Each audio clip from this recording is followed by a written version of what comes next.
no solamente los fundamentos, sino las distintas lecturas desde escenarios múltiples que, que pueden permitir en determinado momento comprender qué es eso que llamamos educación jurídica, y cómo en ese marco que, que define la existencia de unos profesionales en el derecho, o por lo menos unos graduados en las áreas básicas de derecho, con tarjeta profesional y con permiso para actuar en nombre del Estado y de la Constitución y de las leyes para representarse a sí mismos o para representar a otros, eh, pues el desafío cada vez se vuelve más complicado cuando uno lo intenta comprender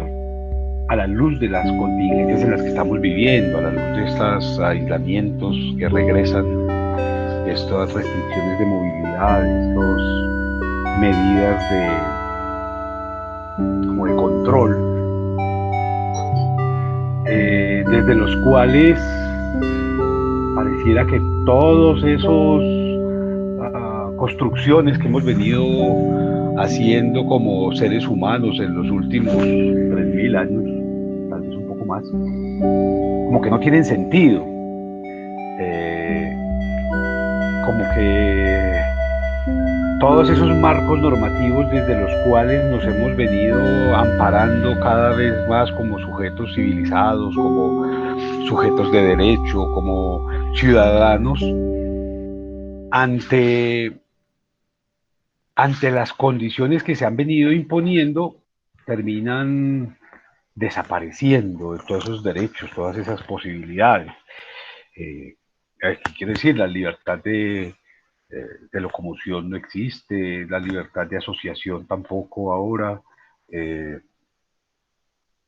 no sé, cada vez perdemos más derechos y pareciera ser que como que a nadie le importa eso o que todos tienen una excusa distinta para admitirlo de manera serena. Por lo menos a mí me inquieta mucho esa pérdida de derechos que, si bien se quisiera que fueran transitorios, pues esa pérdida, digamos que para atender a una contingencia de salud o de salubridad que en algún momento resultaba urgente, hoy ya cada vez menos, eh, pero las medidas continúan y cada vez son más fuertes, más consolidadas, más agresivas además, eh, y en escenarios que políticamente son bastante pobres en términos de representación y de ideas, se convierten más en una herramienta para abusar de algunos poderes, de algunos cargos, eh, y someter aún más a aquellos que tienen ese título de ciudadanos, aunque no lo usen. En ese sentido, sí creo que digamos que la experiencia que se nos ofrece aquí de pensarnos como desde la educación ciudadana, desde la educación jurídica, es importante, es necesaria, no podría desperdiciarse. Quizás por eso se me ocurrió que podríamos empezar por hacer una lectura en clave de educación y sobre todo en clave de educación jurídica del, del gran monstruo en el cual nos amparamos todos para poder existir tanto profesionalmente como, como en ese otro escenario que es la ciudadanía. Me refiero a hacer una lectura de la Constitución Política de Colombia. Eh, Quiero decir, a mí me parecería interesante que la educación jurídica, no esta asignatura, sino la educación como práctica de la educación jurídica, por lo menos se tomara en serio la Constitución, estudiarla, leerla, pensarla, discutirla, debatirla. Yo no sabría, quisiera hacer el ejercicio con ustedes, pero no quiero avergonzarlos, eh, como de indagar un poco por esa cercanía que puedan tener ustedes con ese texto constitucional.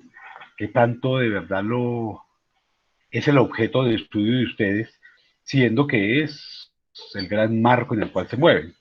Entonces, yo sí quisiera saber eso, qué tanto lo estudian, cómo lo estudian, desde dónde lo estudian, en busca de qué, porque a partir de allí es que uno puede entender los marcos normativos. Hace unos días escuchaba por ahí a un abogado planteando que uno no necesitaba para estudiar derecho nada más que un código y el deseo. Y yo creo que los códigos pues, son muy interesantes, son muy bonitos, pero usted no se mueve en medio de códigos, sino de la Constitución. ¿Cierto? La Constitución es el marco normativo que inclusive se supone teóricamente, así lo refleja inclusive uno de los primeros artículos, está por encima de los marcos normativos en caso de cualquier duda. Cada vez que se tiene una duda respecto de la ley y a la Constitución, prima la Constitución. Entonces yo sí quisiera saber hasta qué punto los estudiantes de derecho, particularmente, definitivamente tendrían que ser todos los ciudadanos, conocen la Constitución, la han pensado. Yo he dado algunas puntadas aquí, como tratando de abrir ventanas de pensamiento en relación con ese preámbulo terrible, espantoso y nefasto que echa por tierra cualquier intento por consolidar un Estado moderno, en tanto que no logra definir con precisión la separación entre la Iglesia y el Estado, una experiencia que en otros escenarios se logró hacia el siglo XVI, ¿cierto? Separar claramente que de una parte estaba la Iglesia y de otra parte el Estado.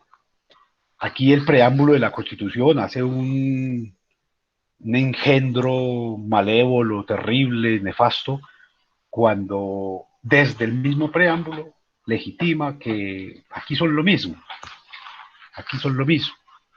Y creo que ahí, como estudiantes de derecho, como ciudadanos, como parte del Estado, es importantísimo que ustedes empiecen a promover estudios constitucionales serios de verdad, desarticulados de esa afectividad o de esa emocionalidad que seguramente movía a los constituyentes cuando escribieron una cantidad de aberraciones espantosas que van en contra del propio derecho. A mí me parece que eso hay que decirlo con claridad.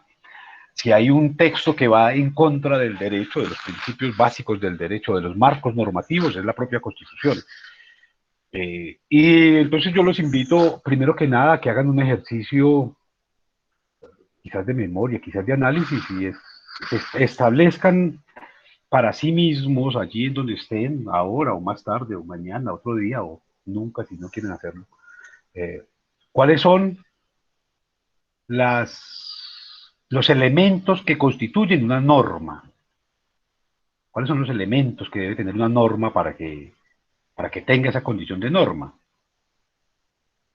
Y a partir de esos elementos, que son básicos, son teóricos, se supone que todos los marcos normativos, sin importar si es un marco normativo religioso, técnico, operativo o jurídico, como el que se supone que convoca la Constitución, a partir de esos elementos constitutivos de la norma, empecemos a leer la Constitución. Por supuesto, aquí no la vamos a leer toda, vamos a tomar algunos ejemplos, quizás desde lo más básico, para pensar la educación jurídica. A mí me parece que es muy importante, por lo menos que se hiciera la lectura de los primeros artículos, esos que se supone que fundamentan todo lo que viene a continuación.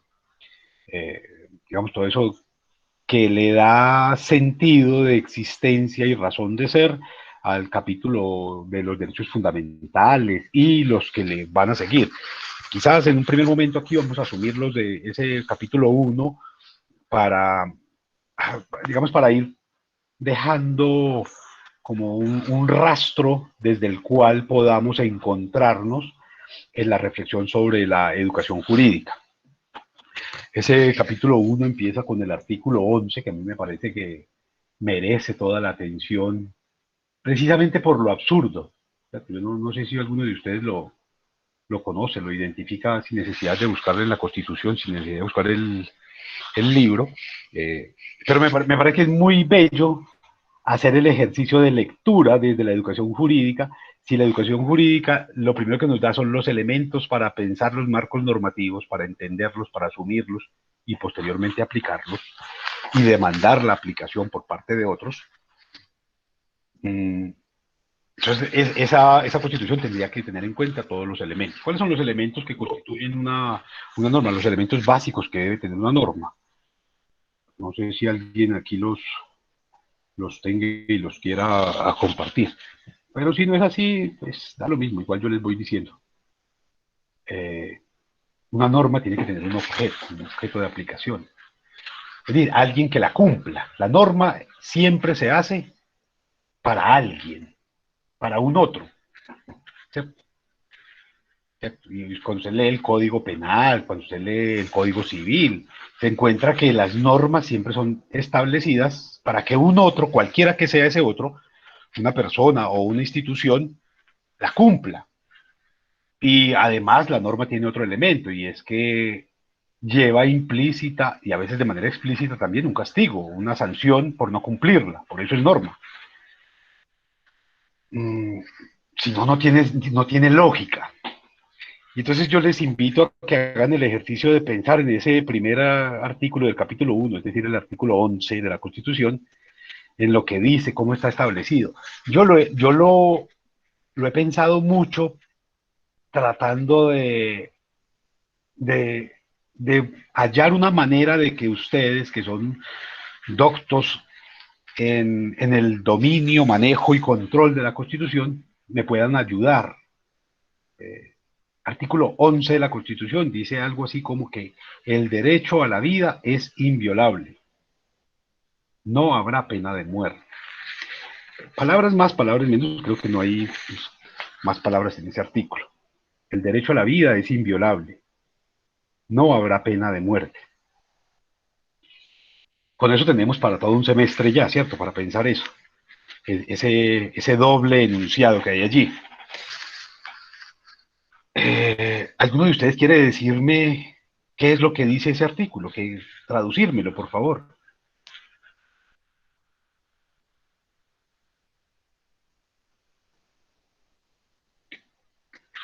Por favor, ustedes ya están casi a punto de graduarse, ya ustedes pueden darme cátedra sobre eso. ¿Qué dice ahí en esa vaina? Ese enunciado.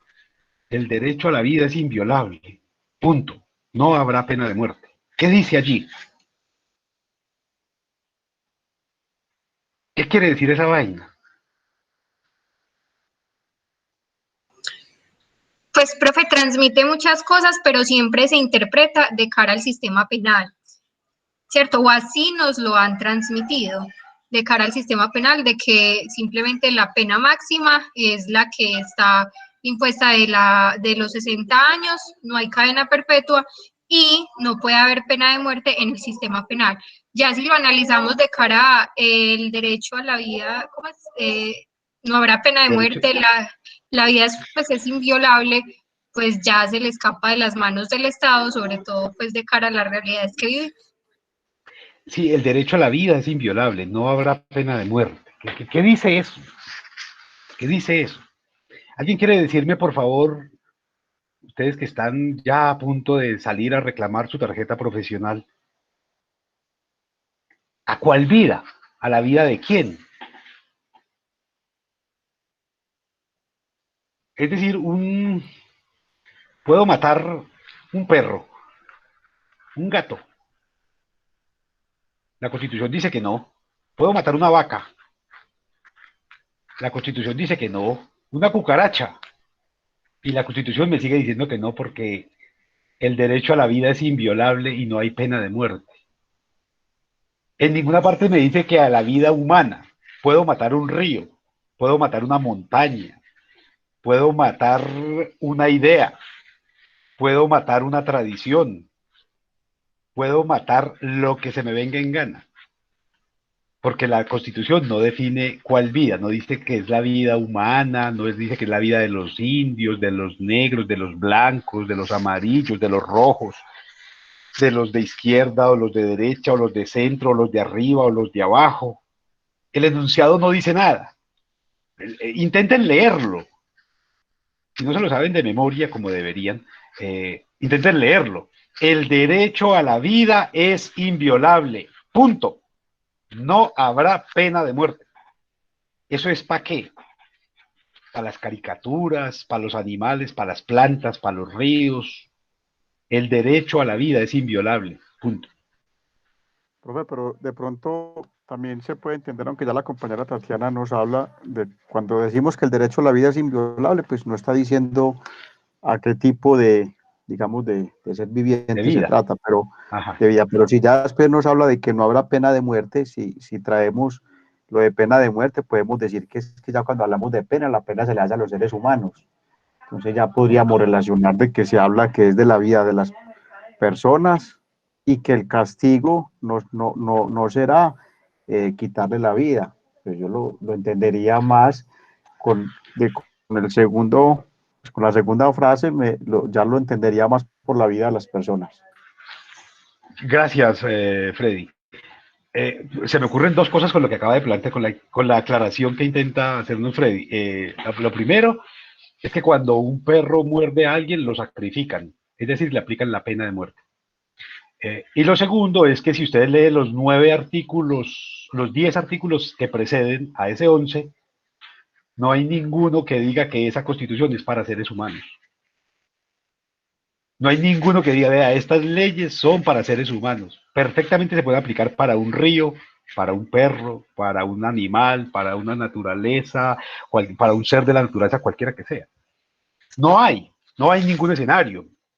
Claro, cuando usted plantea una norma sobre algo tan determinante como la vida, sin, sin asignar unos responsables ni de cumplirla, ni de hacerla cumplir, porque no están. Si usted se da la tarea en algún momento de leer los 10 artículos precedentes, ese es el artículo 11, los 10 artículos precedentes en ningún caso le dicen esa norma para quién es. Esa norma para quién es. No se lo dicen. No se dice si es para menores de edad, si es para culpables, si es para delincuentes, si es para evasores, no dice nada. No dice, simplemente se lanza esa afirmación rara, esa doble afirmación, son dos enunciados. El derecho a la vida es inviolable, punto. No habrá pena de muerte, son dos enunciados. Profe, pero Ahora, ahí claro, podríamos ir al preámbulo, pues al artículo primero, donde dice, sí, fundada en el respeto de la dignidad humana, el trabajo y la solidaridad de las personas que la integran y la prevalencia del interés general. Ahí la dignidad humana se presume de los humanos, pues eso es. Entonces uno podría decir, en relación con eso, sí, una constitución para humanos, ahí no incluye nada más. no influye nada más. En principio, ¿Eh? ya posteriormente, ella misma va hablando de otro tipo de derechos, pero siempre si analizamos la Constitución, el disfrute y la protección de los derechos se van en pro del beneficio humano. No es como, y es algo triste, ¿cierto? Ahora que lo pienso en este momento, si uno diría, no es que la protección de la Sierra Nevada sea en virtud de que qué bonita la Sierra Nevada, no, sino que esa protección es en favor de una comunidad o de una pues cultura o algún elemento pues perhumano, no como el elemento propio de la sierra. Entonces sí me haga entender. Entiendo, el hecho de que esté fundada en esos intereses de la dignidad humana y de esas cosas que dice tan extrañas, hace que las normas que se van a enunciar son para humanos, porque están fundados en la dignidad humana, no en las personas, en la dignidad humana, no en los seres humanos, sino en la dignidad, que es un concepto abstracto, que no se le confiere a todos los seres humanos. Quiero decir, repito, los esclavos son seres humanos, pero no se les confiere dignidad y por eso se les marca, se les vende, se les separa de su familia, de su tierra, de sus raíces, de sus tradiciones y de todo esto. Es decir, no todos los seres humanos, y todavía hoy, no todos los seres humanos tienen esa condición o asumen o se les confiere esa condición de dignidad. La pregunta es básica, ¿qué es un ser humano? Y no hay ningún enunciado jurídico que me diga que es un ser humano. Ninguno. En algún momento con ustedes lo discutía. ¿Alguien que está en estado de coma es un ser humano?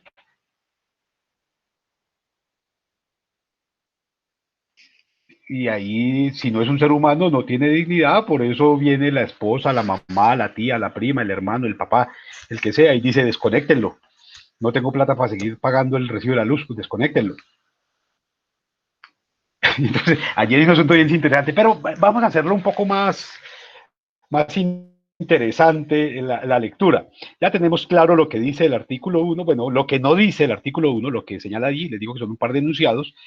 El derecho a la vida es inviolable, no habrá pena de muerte, y los invito a que piensen en el artículo 22. La paz es un derecho y un deber de obligatorio cumplimiento. La paz es un derecho y un deber de obligatorio cumplimiento. Eso es lo que dice el artículo 22. ¿Cuál paz? ¿La paz de quién?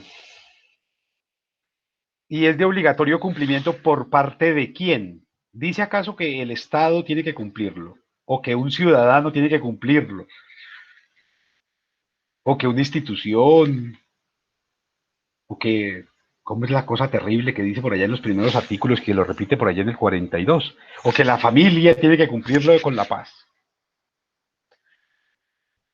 Y entonces uno ya dice, bueno, a ver, la educación jurídica, ¿como para qué sirve si no hemos pensado ese pedazo de constitución? Ni siquiera el primer capítulo, pues que se supone que es el básico, son los primeros 22 artículos. Si no los hemos pensado, si no los hemos analizado, ¿qué es lo que dice? Mire que aquí también hay dos enunciados.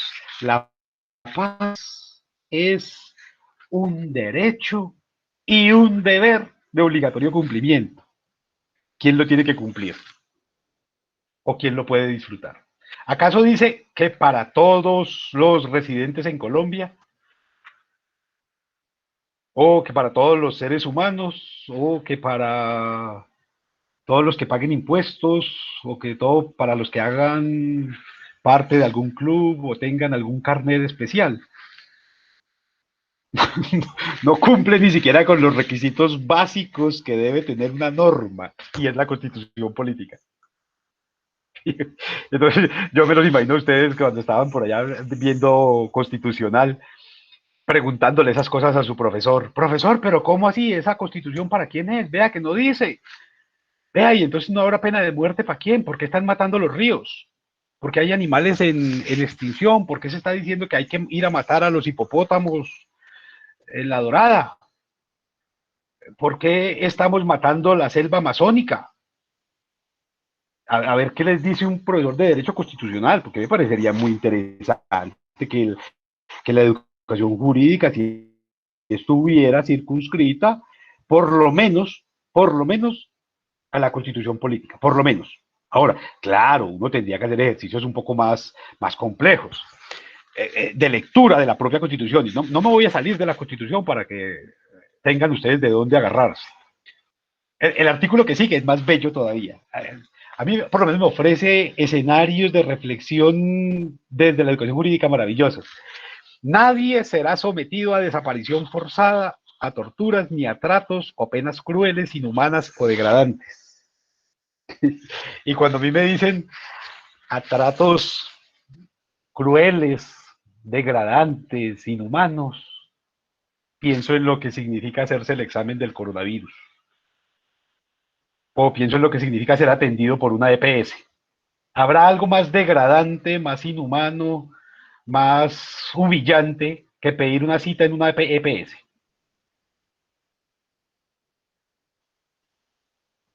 Y entonces uno, bueno. Pero bueno, les voy a contar una historia un poco personal. Les ofrezco excusas, pues, por la infidencia, pero es para que nos entendamos. Alguna vez venía subiendo yo hace unos años con mi sobrino por la vía que conduce de Medellín a Santa Elena, y había una finca, pues hay una finca todavía allí, en la que había un letrero, era como comienzos de diciembre, y había un letrero allí que decía, no hay marranos. Eso era lo que decía el letrero, no hay marranos. Y mi sobrino, un pelado que en esa época todavía era inteligente, porque no veía tanta televisión y no tenía celular, entonces me hizo una pregunta muy bella. Tío, ¿por qué alguien pondría en su casa un letrero como ese? No hay marranos.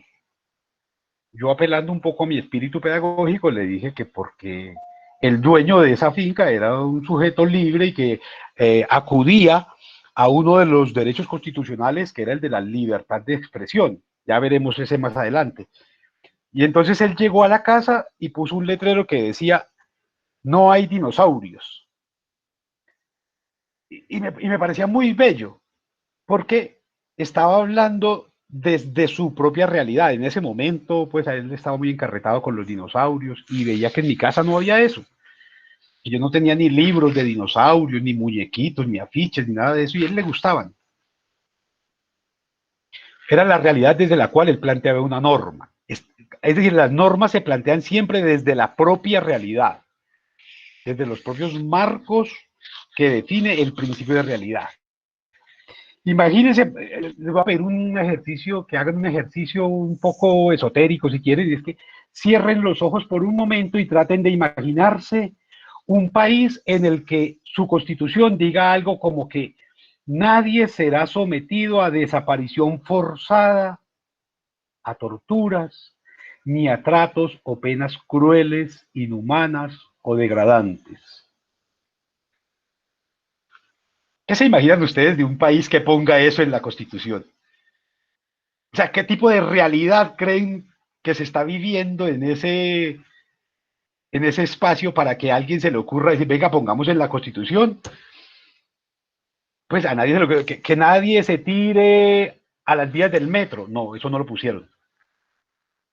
Que nadie aguante hambre. No, eso no lo pusieron tampoco. Que nadie le pegue a la pareja. Tampoco lo pusieron. Pero pusieron una cosa más tesa todavía. O sea, ¿cuál sería el nivel de creatividad, de imaginación que podría tener el constituyente que propuso que nadie será sometido a desaparición forzada, a torturas, ni a tratos o penas crueles, inhumanas o degradantes? Ustedes se imaginan la realidad de ese país. Cuando cerraron los ojos lograron imaginarse eso. Porque yo ahí mismo me imaginé un país, por ejemplo, en el que las adolescentes, sobre todo, no pueden salir de la casa porque las desaparecen. Terrible un país como ese.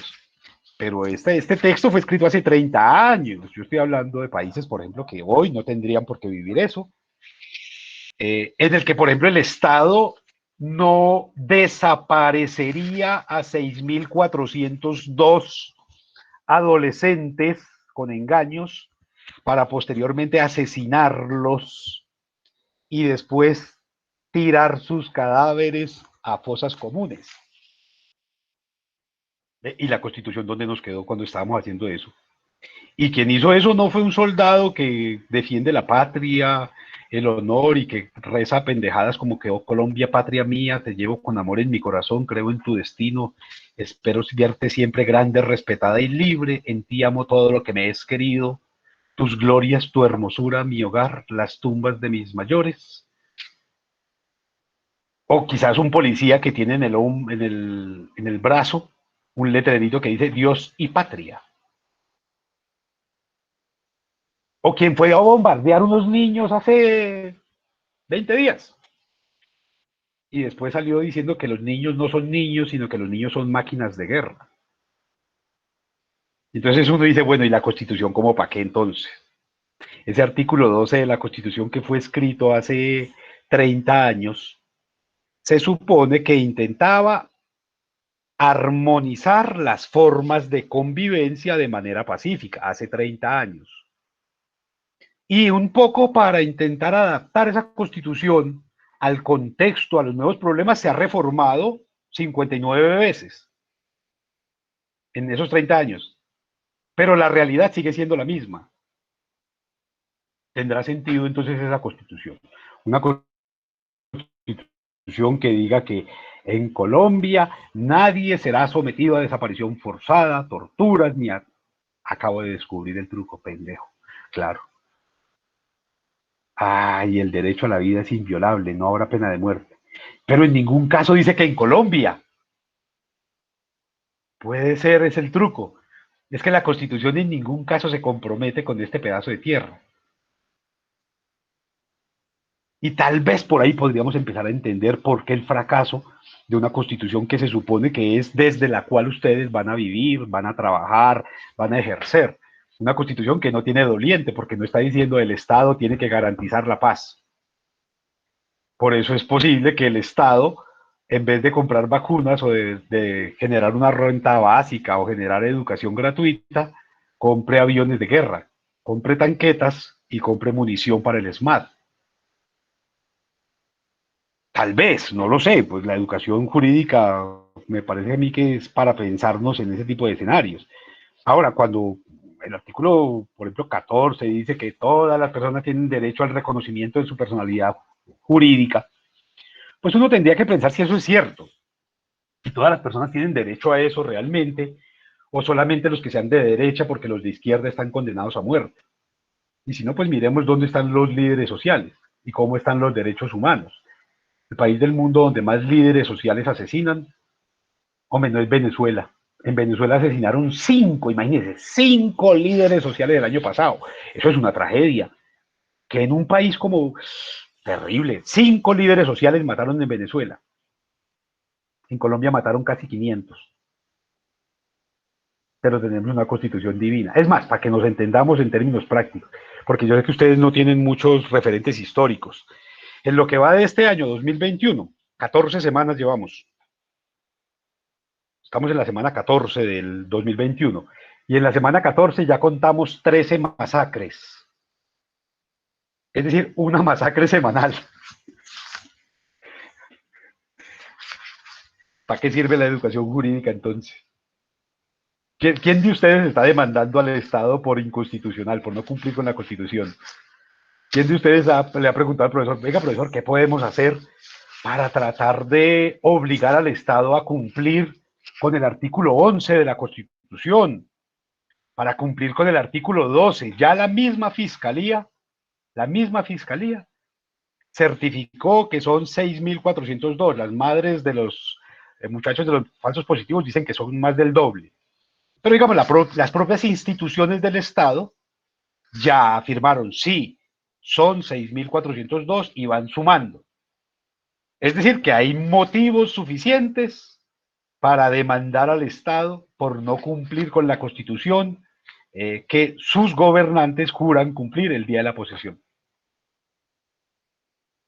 Adivinen cuántas demandas por no cumplir con su juramento y con la Constitución tiene quien hoy está gobernando. Ni una sola. Pero este es el país que más abogados tiene en América Latina. Es el segundo país con más facultades de derecho en América Latina después de México. Y entonces uno sí como que tiene que parar ahí, bueno, y educación jurídica como para qué, ¿cierto? Ah, bueno, todas las personas tienen derecho a su intimidad personal y familiar. Ay, venga, y no es el Estado el que a través de las propias instituciones está chuzando teléfonos. No es el propio Estado probado por las propias instituciones del Estado. Que es el propio Estado el que está chuzando los teléfonos y las comunicaciones de periodistas, de líderes sociales, de defensores de los derechos humanos, de los que llaman de la oposición. Y entonces uno como que venga, ¿cómo así que todas las personas tienen derecho a su intimidad personal y familiar y a su buen nombre?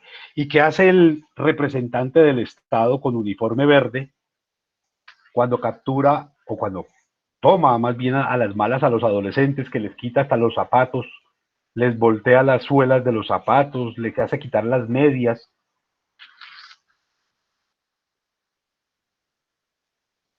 Estará respetándoles la intimidad.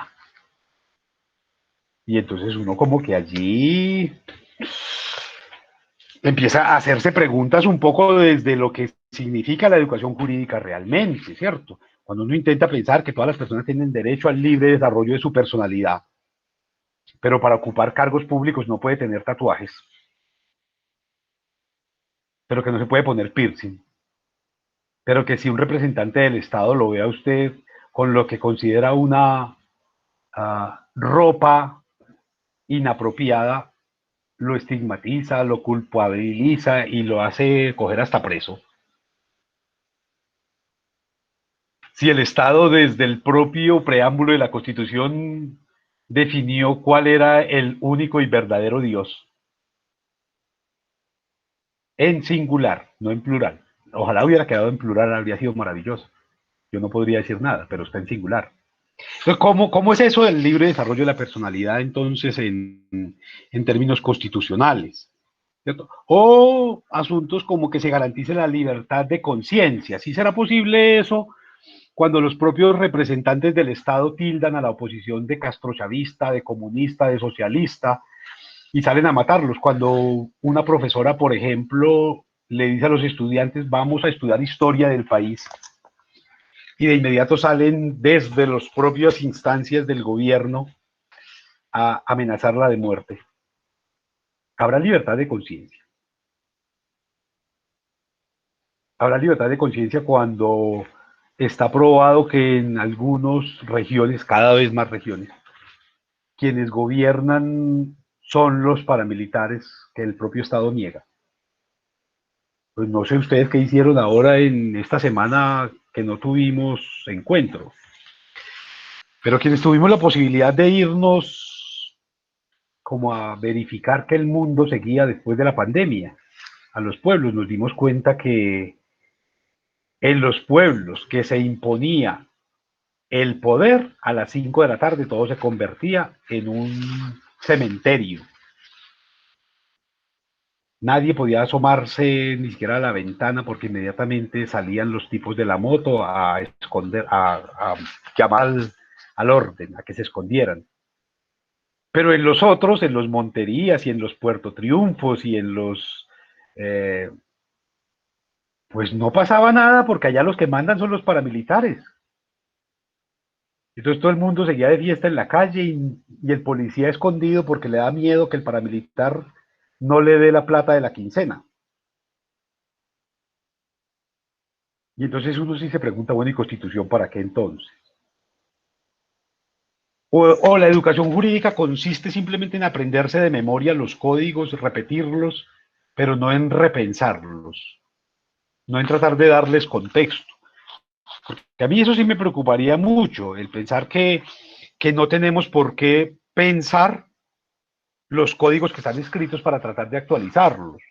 ¿Cierto? Que a mí me diga el artículo 19 que se garantiza la libertad de cultos, que toda persona tiene derecho a profesar libremente su religión o su ateísmo y a difundirla en forma individual y colectiva, pero que las instituciones del Estado sean todas católicas. Que yo el jueves pasado no haya podido ir a una notaría porque los empleados del Estado, alegando su condición de católicos, no abren, no trabajan, al igual que en las comisarías, al igual que en la registraduría, al igual que en todas las oficinas del Estado. Y no pues que esto es laico, que hay libertad de culto. ¿Por qué celebramos Semana Santa de católicos? Como si aquí no hubiese otro tipo de prácticas. Y no crean que estoy en contra de los festivos, a mí me encantan, pero creo que los festivos pueden ser patrióticos también. Celebrar el 11 de noviembre, la independencia de Cartagena, por la gran deuda histórica que tenemos con la resistencia que ellos hicieron en ese proceso de pseudo-independencia. O celebrar el 7 de agosto o el 20 de julio. Yo no tengo problema con eso. Pero ¿y por qué celebrar fiestas de una sola religión en un Estado que se supone que garantiza la libertad de culto? Y yo creo que eso, en la educación jurídica, ese tipo de preguntas son totalmente válidas. Quisiera ver el debate que dan los abogados en torno, o las escuelas de derecho por lo menos, o los estudiantes de las escuelas de derecho por lo menos, en torno a si las iglesias tienen o no que pagar impuestos en un Estado laico. Yo siempre como que una iglesia no va a pagar impuestos. Y es que para la iglesia no hay policía, no hay luz, no hay carreteras, no hay vías. Igual tiene que pagar impuestos como cualquier ciudadano. Es que el Estado es para los ciudadanos, no para los feligreses. El Estado y ellos, antes que feligreses, son ciudadanos, tienen que pagar impuestos. Pero ¿y dónde están esos debates? ¿Por qué siguen sin pagar impuestos a pesar de ser los más grandes lavaderos de dólares que hay en el país? De tener las más tremendas extensiones de tierra del país. ¿Por qué no pagan impuestos si reciben plata? O esas preguntas no se hacen en la educación jurídica. Porque yo sí creo que ahí hay tema suficiente como para empezar a pensar en convocar al profesor de constitucional y decirle, profe, venga, usted, ¿por qué no nos explicó esto? ¿Por qué se garantiza a toda persona la libertad de expresar y difundir su pensamiento? Mientras que no sea por Twitter, porque le cerramos la cuenta, mientras que no sea por Facebook, porque le bloqueamos la cuenta, o mientras que no sea por Instagram, porque tiene una cantidad de restricciones de palabras, de imágenes, de videos que no puede montarse. ¿Por qué no? A ver, ¿qué les responde a ustedes su profesor de Derechos Humanos y Derechos Constitucionales, eh, de civil, cuando ustedes les hacen esas preguntas?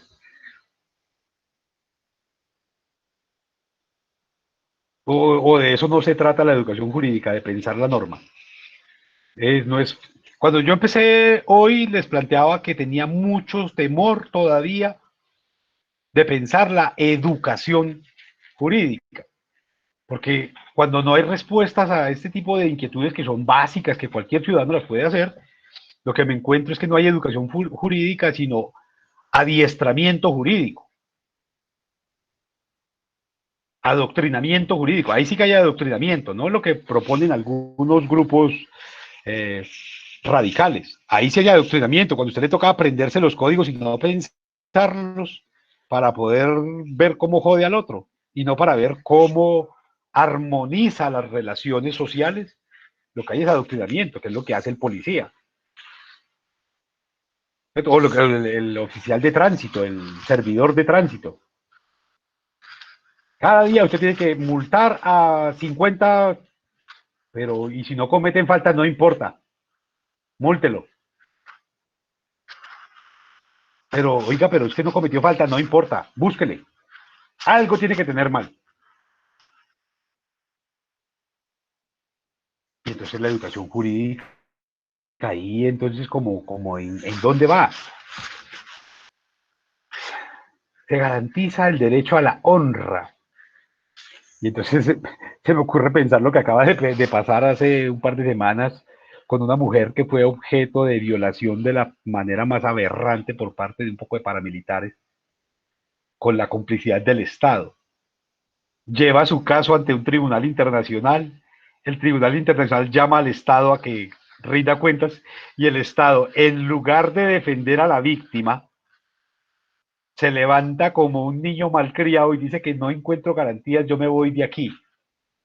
Y luego de manera secreta le manda una carta a la víctima diciéndole que sí, que ella tiene que razón, pero que por favor se quede calladita porque es que no puede dañar la imagen de este paraíso frente a la comunidad internacional. Y ahí tendríamos entonces que pararnos un poquitico a decir, bueno, ¿de qué manera vamos a, qué pequeñas acciones individuales, como profesionales ustedes, cada uno de ustedes, va a emprender para tratar de corregir eso? Yo creo que el acto más revolucionario que uno puede hacer siempre es estudiar, es pensar. Creo que, claro, en las universidades sobre todo se entiende de manera terrible esto, que un estudiante se para y le pregunta a su profesor de Derecho Constitucional, oiga, el artículo 11 ¿para quién es? Se considera como una especie de saboteo, de burla, de irrespeto y le abren un proceso disciplinario seguramente a ese estudiante, porque está demostrando que el profesor es absolutamente obtuso en su capacidad de comprensión de la propia constitución que está repitiendo, sobre la que está tratando de adoctrinar a otros. A mí por lo menos me preocupa tremendamente eso. ¿Cierto? Que la paz es un derecho y un deber de obligatorio cumplimiento. ¿Y eso aplica para quién? ¿A quién? ¿Para las multinacionales? ¿O solamente para las empresas de aquí? ¿Aplica para el campesino? ¿O también aplica para el paramilitar? ¿Aplica para el guerrillero? Aplica para el vándalo de la esquina que se la pasa cobrando plata para la seguridad del barrio, para los muchachos? Aplica para el funcionario que se está robando la plata, para ese funcionario que está nombrando en su gabinete gente inepta.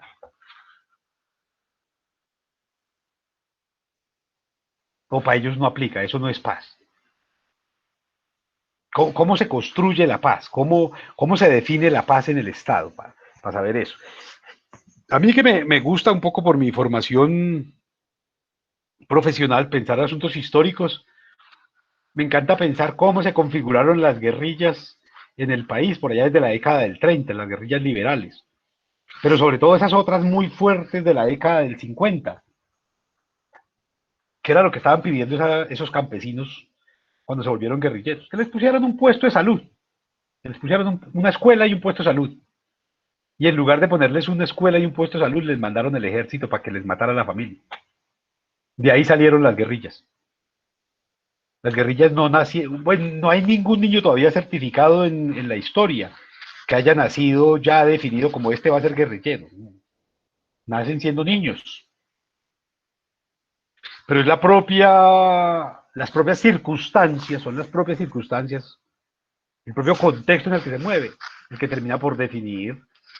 Y hay quienes dicen, no, es que frente a los actos terribles de violencia, un niño se tiene que volver malo definitivamente. Y pienso en un ciclista por aquí de esas montañas de Urrao, no me acuerdo cómo se llama, mantiene riendo a toda hora. Rigoberto se llama. Tuvo que vivir la peor violencia del mundo. Tuvo que sentir cómo le mataron a su padre de la peor manera, un hombre trabajador, honesto, que no le hacía daño a nadie.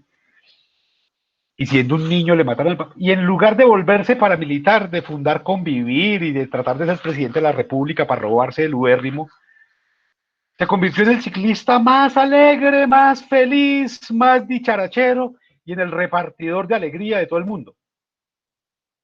Y le mataron el papá de la peor manera y con una ventaja maravillosa. El papá de él era trabajador.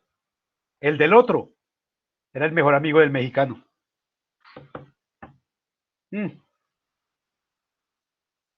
Ajuste de cuentas, vea, no le pagó la plata que le prestó el mexicano y lo mató. Y con esa excusa nos montaron las Convivir. Con esa excusa ha hecho lo que le ha dado la gana. ¿Y dónde están los estudiantes de Derecho? ¿Dónde está la paz como derecho y obligación? ¿O esa aplica para quiénes? Si la paz es un derecho y un deber de obligatorio cumplimiento, ¿por qué nos estamos armando de aviones, de balas y de tanquetas y no de inyecciones de papel higiénico y de mercado para atender la pandemia? ¿Por qué si la paz es un derecho estamos comprando aviones de guerra? ¿Por qué si la paz es un derecho están imponiendo una reforma tributaria tan absurda, tan aberrante y tan injusta como esta? Si la paz es un derecho, la paz empieza por la convivencia sana, por tener la panza llena, por tener educación, por tener trabajo. Ahí empieza la paz.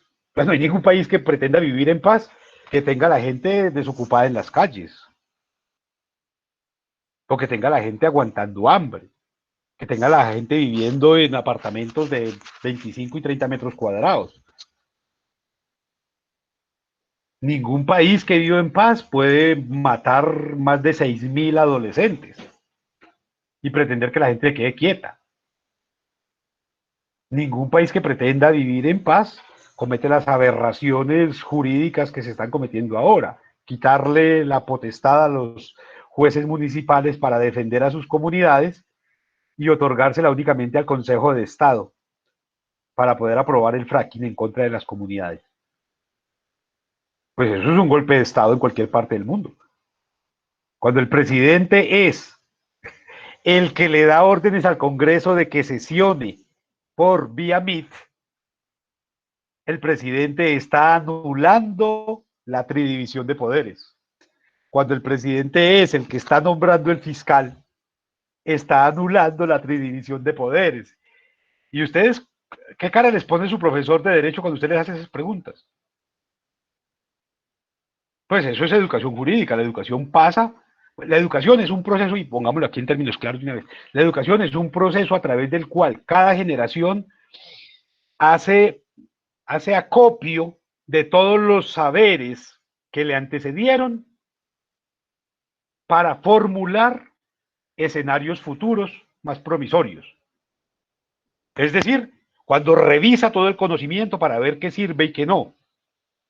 Por eso vamos dejando algunas leyes atrás, algunos códigos, algunas normas, algunas prácticas, porque eso ya no sirve cocinar con leña, utilicemos gas, utilizamos la luz eléctrica, porque ya no sirve. Hay que superar algunas cosas porque ya no son funcionales. Y eso es educación, ser capaces de hacer la transición hacia mejores formas. Eso es educación. Pero educación no es repetir lo que ha salido mal. Eso es adiestramiento, eso es lo que se le hace al gato y al perro y a la rata. Y eso es lo que hacía Pavlov y es lo que hacía Skinner, ¿cierto? El conductismo. Repitamos, repitamos, repitamos, que de tanto repetir todo termina siendo cierto y nos convertimos en una religión. Uno no va a la universidad a repetir cosas, uno va a repensarlas, a replantearlas. A nadie se le ocurre que uno va a la universidad como si fuera a un convento. El convento se repite. No sé si ustedes alguna vez tuvieron la desgracia de ir a un ritual religioso de esos judeocristianos que llaman misa, que les preguntan todo como en un examen. ¿Creen en Dios Padre Todopoderoso? Sí creo. ¿Creen en Jesucristo? Sí creo. ¿Creen? Venga, pero usted cómo se atreve a decir que Dios creó el cielo y la tierra? Y usted no es profesor de biología. Un profesor de biología diciendo eso. Y después va y le califica a los muchachos que la teoría de la evolución es la que permite. Pero en misa va y repite otra cosa. ¿Usted cómo puede creer en la evolución y después ir a misa? A repetir que sí, yo creo que Dios, creador del cielo y de la tierra. Eso es un acto por lo menos hipócrita. Entonces usted cree en los derechos y cree en la igualdad, pero está esperando como hombre la oportunidad para ir a caerle a la muchachita.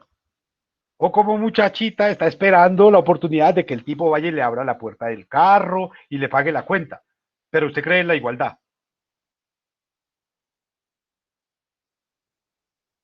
Y ahí hay un problema serio entonces de educación jurídica. Si no somos capaces de cuestionar, oiga, yo vine a la universidad fue a preguntar, no a aprenderme de memoria cosas. Todos esos modelos que hemos venido revisando en los últimos escenarios aquí de los viernes, lo que nos hablan es de eso, es cómo se ha venido presentando una transformación en los modelos de educación que nos han llevado por distintas líneas de pensamiento hacia la comprensión de formas de la realidad mucho más vinculadas con lo humano, con la diversidad, con la inclusión, con los respetos, con el derecho. Pero el que entienda el derecho como un dogma que no va a cambiar, el que todavía siga creyendo que Kelsen es el gran dios del derecho, pues léalo por lo menos para que se dé cuenta por qué no. Lea por qué no sirve una teoría pura del derecho, porque esa pirámide de Kelsen ya no sirve. Sirvió en su momento. O sea, no se les olvide que Kelsen era el gran maestro del derecho cuando se impuso el nazismo. O sea, ese es el mismo derecho que usted quiere hoy. Ese es el mismo que pretenden sus profesores. Esa misma pirámide. Hay un problema serio entonces. Y entonces los modelos de representación política, ¿en dónde quedaron? ¿Y dónde queda la democracia? ¿Y dónde queda la división de poderes? ¿Y dónde queda la posibilidad de construir nuevos derechos todos los días? De lograr nuevas fórmulas de convivencia. Si nos vamos a quedar pegados de los teóricos del siglo XX que tanto se equivocaron. Pues tanto se equivocaron que, bueno, ampararon 2 guerras mundiales. Y apenas se acabó la Segunda Guerra Mundial, se metieron en otra con Corea, y después en otra con Vietnam, y después en otra, en todo ese ex cortina de hierro. y después en Irak, y Afganistán, y todo esto, ¿qué? O sea, y ese es el derecho que ustedes pretenden seguir imponiendo, el del error. O sea, no se dan la oportunidad de reflexionar un poco sobre ahí, qué está haciendo lo humano hoy, en medio de la virtualidad, qué es lo humano, en medio de la pandemia, qué es lo humano. Yo comencé hoy diciéndoles eso, oiga, ¿cómo es posible que estemos renunciando a todos nuestros derechos simplemente porque nos da miedo asumir que somos vulnerables frente a un virus? Y yo no creo que la gente tenga que salir a contagiarse, pero sí creo que la gente tiene que salir a defender sus derechos. Oiga, vea, yo tengo libre derecho de tránsito, yo tengo derecho de compra, tengo derecho de negocios, tengo derecho de afectos. Por allá en la Constitución hay un artículo que a mí me parece hermosísimo, que es ese derecho de la asociatividad. Me parece hermoso, que uno puede asociarse, que uno puede vincularse, que uno puede organizarse colectivamente. A mí eso me parece divino, pero hoy no lo prohíben, hoy no lo prohíben. Pero ¿cómo así que me prohíben reunirme? ¿Cómo así que a las 5 de la tarde tengo que cerrar la tienda, cerrar el restaurante y salir corriendo a esconderme como si yo fuera un delincuente? ¿Como en pos de qué? Y no faltará el que diga, ay, no, esa es la salud. Y es que el virus no sale en el día, ¿ok? O sea, eh, hoy es viernes. Hoy viernes, mañana sábado y el domingo, el virus está escondidísimo. Se escondió el virus. Y ya el lunes vuelve a salir, ¿ok? ¿Cómo funciona eso para que una norma tan absurda como esa nos quite, nos robe los derechos, nos robe las libertades por las que tanto hemos peleado?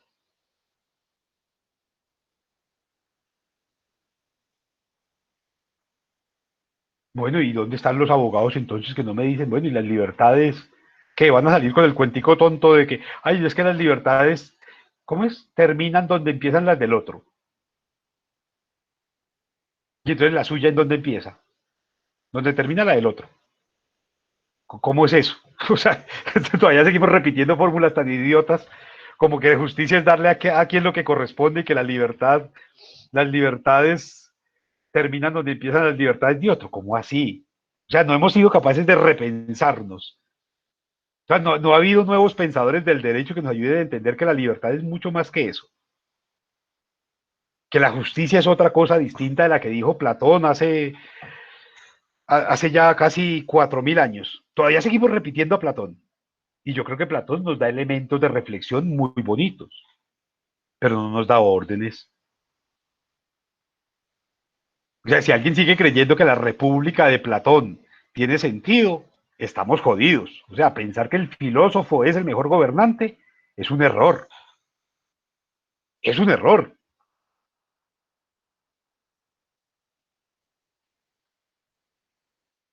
¿Para qué educación jurídica entonces? Yo creo que esa pregunta es clave para ustedes. ¿Qué tanto ustedes son capaces de cuestionar de verdad a sus profesores? O sea, en el uso de su libertad como estudiante, como ciudadano, como ser humano, ¿cómo se enfrenta usted a su profesor? ¿Con temor? ¿Con miedo? Entonces usted no se matriculó en una universidad, se matriculó fue en un cuartel, se matriculó fue en un convento.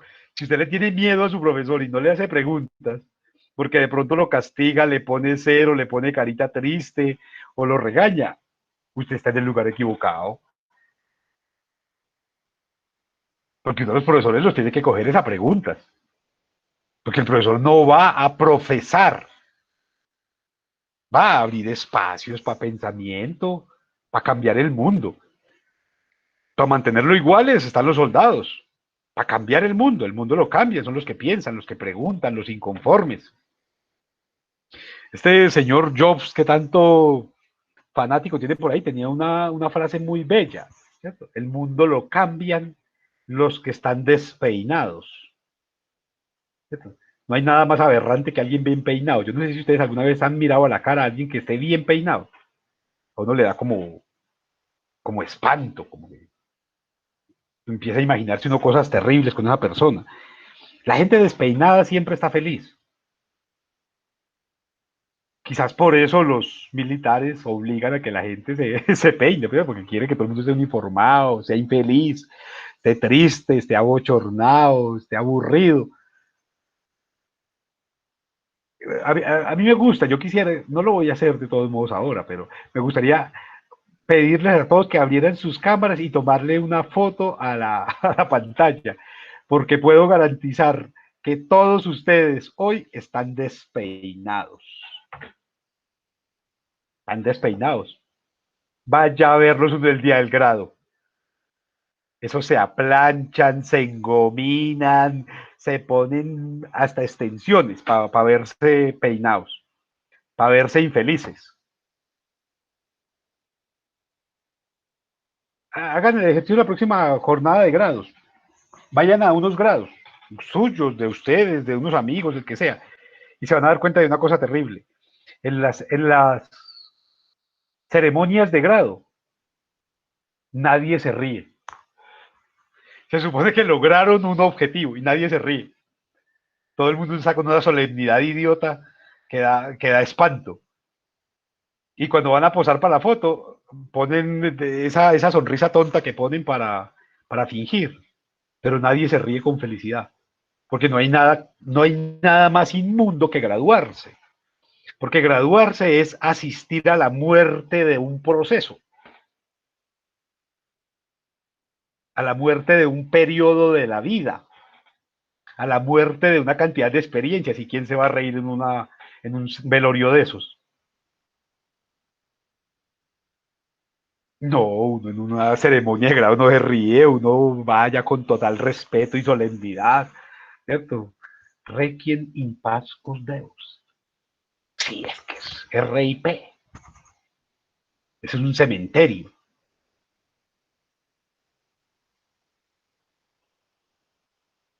No, la educación jurídica tendría que ser una fiesta en la que ustedes todos los días celebran la posibilidad de encontrar caminos para transformar el mundo, para hacer mejor la sociedad, ¿cierto? Para encontrarle vías de solución a los grandes conflictos. Para eso es la educación jurídica. Por eso todo el mundo tendría que reírse, tendría que estar feliz, tendría que estar desparpajado, porque de verdad por fin encontramos medios, mecanismos, dispositivos, instrumentos, vías para hacer de este mundo un lugar mejor, que para eso es que estudiamos.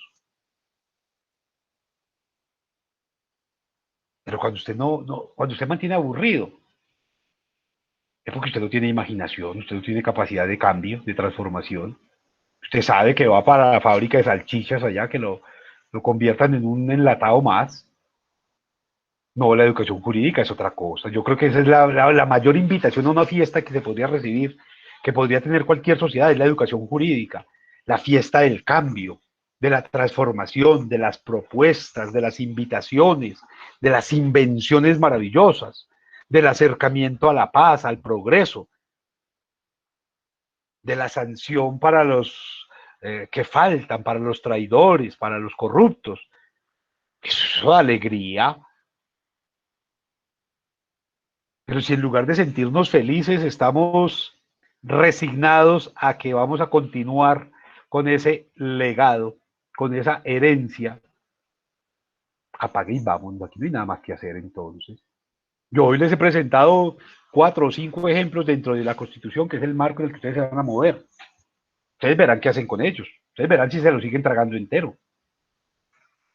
Ustedes verán si siguen pensando que de verdad la Constitución está diciendo la verdad cuando establece ese tipo de normas terribles, como que todas las personas tienen derecho a la libre desarrollo de su personalidad, sin más limitaciones que las que imponen los derechos de los demás. Que es una aberración esa Constitución. A uno le hace hasta rabia leerla más bien. Que no hay, yo creo que no hay ningún artículo que se salve realmente pensándose en lo humano. porque ninguno está construido pensando en nuestro contexto. Entonces se dan cuenta que en la Constitución hay un artículo bellísimo que dice que el Estado tiene el derecho de preservar los recursos naturales. Y dice, venga, y entonces las multinacionales, ¿qué? Y entonces, ¿por qué el fracking?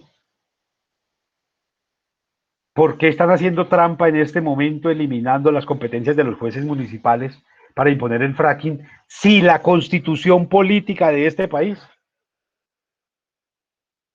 demanda que el Estado sea el custodio máximo de los recursos naturales? Porque los representantes del Estado le están entregando a Fedegan la Amazonía colombiana para que la tale, para montar 3 vacas allá. Es la Constitución, a ver. Ustedes son los abogados. ¿Qué vamos a hacer ahí? A ver.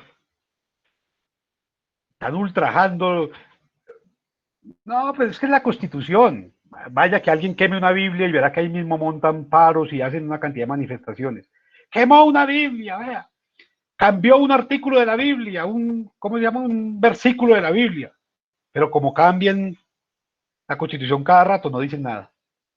Y la Constitución no es la Biblia de los abogados. Esa sí no les merece respeto. Pues por esa, digamos que por la Biblia quemaron un poco de gente, sí. Y crucificaron a otros, claro. Pues por la Constitución mataron 500 líderes sociales el año pasado y este año ya van 13 masacres.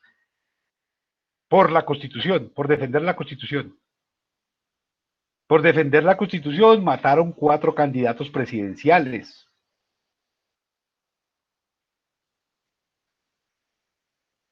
Entonces la Constitución no tiene que ser defendida, no tiene que ser pensada, no tiene que ser cuestionada, no tiene que ser reflexionada. Yo creo que ahí hay un problema serio. Bien, yo guardo silencio más bien porque creo que esto de la educación jurídica es un tema para ustedes.